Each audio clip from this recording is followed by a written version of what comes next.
Hey everybody, Zee Garcia here, and today I'm taking a look at a small push your luck card game called Kuna.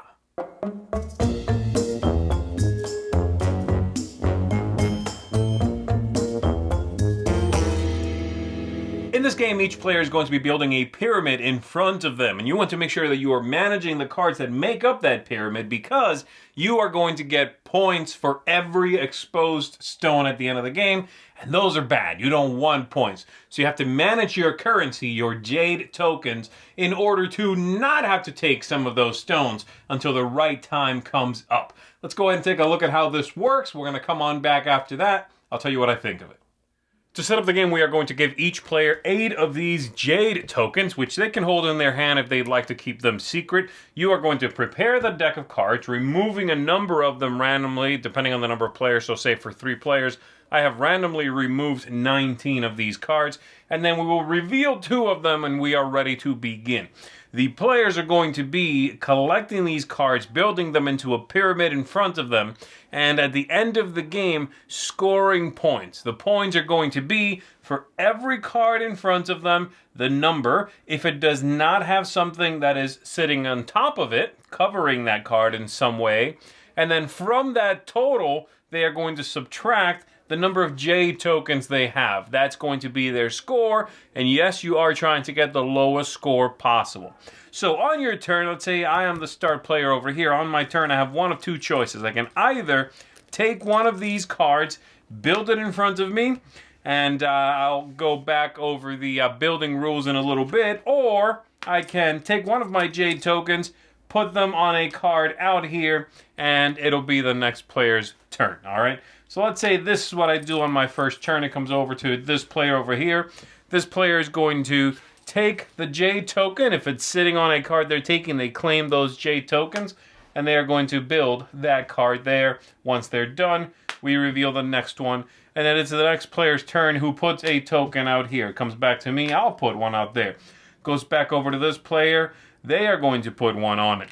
And then it goes back over to this player. Well, now if they take this card, they are getting 3 jade tokens for it, so they're going to do that. They're going to take that card like so, and we reveal a new one here. It comes back over to me. I will do the same thing and pass one over. Now, you'll see I'm starting to run out of these because I haven't taken a card yet. But let's go ahead and jump forward a little bit and give you some of the building rules so you understand how, what you are going for and what to avoid, what to take. We've now jumped a few rounds ahead and the players' pyramids have started to build up. Now here's a couple of rules on how to build those pyramids. When you choose to take one of these, and by the way, when you leave a coin behind, one of your jade coins, it can go on either card, okay? When you choose to take a card, you can always add it to the base. That won't matter, so your base can be as big as you want it to be. But when you add it on top of 2 cards like this, the number has to be smaller than the 2 cards below it, i.e. it has to weigh less than the 2 cards below it. The only way for you to break that rule is if you can match the symbols. Say that symbol to that symbol, and that symbol to that symbol. Though, the jaguar right here is wild in the standard rules. It's a variant, but in the standard rules, it is wild. And so, it is this player's turn right now. They could, if they want to. Neither one of these could legally go here. A 30 and a 26 on top of a 23 and a 17 there. But this player could take this 30, put it right there because the jaguar is wild and the other jaguar on this side is wild, so they can do that. Now that's a risky move, but not this early in the game because they know they're going to cover that up, especially with the 2 center stones now themselves being wild. And so you can do that. Right now, if the game was over this very second, this player's score would be 30 plus 18, which is 48, minus these 3, which is 45. So they would have 45 points, a very bad score, because again, the higher it is, the worse your score is. But that's basically how that goes. We reveal a new one. It is now this player's turn. Now this player could take that 11 and put it on top of the 19 just fine, but not the 10. However, As you can see, the 10 has the Wild Jaguar on it, so that is actually an okay play. And they are running a little bit low on the J tokens, so they might go ahead and take that. Now, as you can see, I am not doing so well because I started with very low values down here, so what these cards can support is just not very good. So I'm going to have a hard time putting a card in that spot there and continuing to build from it. Though my score right now is very low, but I will not have enough J tokens to run out the deck without having to take some more. So that's the way it works. You are, if I was scoring myself right now, again, there's a lot of cards to go through, but I would get these 13, and from that score, I would subtract these, of which I have quite a few, which would be a fantastic score. But that will not happen. You continue doing this until you can no longer replenish up to 2 cards from the deck. So once the deck is empty and you need to play a new one, and then at that point you score up your pyramid. You subtract from that your tokens. You see who's got the lowest score. That player is the winner of the game. All right, so there it is. For those of you who are familiar with No Thanks, you are going to see a whole lot of striking similarities in this game. There are a couple of things here that are different. The idea of the pyramid, being the main thing, but they are very, very close together to the point that if I had any invested stakes in No Thanks, I might be fairly upset at this game. But let's go ahead and break it down anyway. Okay, I'm going to start with the things I thought were just okay, and then with the things I do enjoy. And by the way, I do like No Thanks. I think it's a very solid filler. It's been out for many years. It's still highly regarded. So things about this that I thought were just, all right. I'll start with replayability. The replayability is okay. It does feel different depending on the different number of players.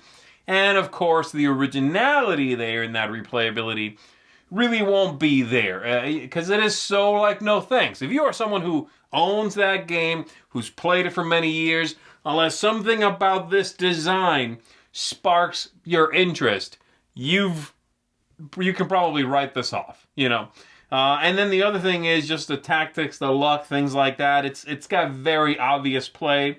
Though it is quick and lively for an experience, it is kind of by the book. You know which stones you should avoid, which ones you should take. It's more about gauging when the end of the game is coming around and managing your tokens, of course, versus hoping something is in the deck, which is kind of what No Thanks is about, So there you go. The other things I do enjoy, the theme in this works. It's thin, but it works. And I appreciate that it has something besides cards with numbers. I like the idea of building my own pyramid, of having to slap a 30 out there, which is the highest card, and then being able to cover that up. I like that. The aesthetics. There's only 2 components in the game, but they work very well. They are simple, they are basic, but they are also well made and fit the package. I like that they made them green. They're calling them Jade. That's nice. The cards are thick. At first, I thought almost too thick. They're kind of a slab of cardboard, but you know what? They work well. And they lay flat. They shuffle well enough. The game length. This is a great filler length game. It's not going to outstay its welcome. And then lastly, the ease of play. It's a clean game. It's a very straightforward game. It might be a little bit of a space hog on the table, depending on how many players you've got, and everybody's building their own pyramid.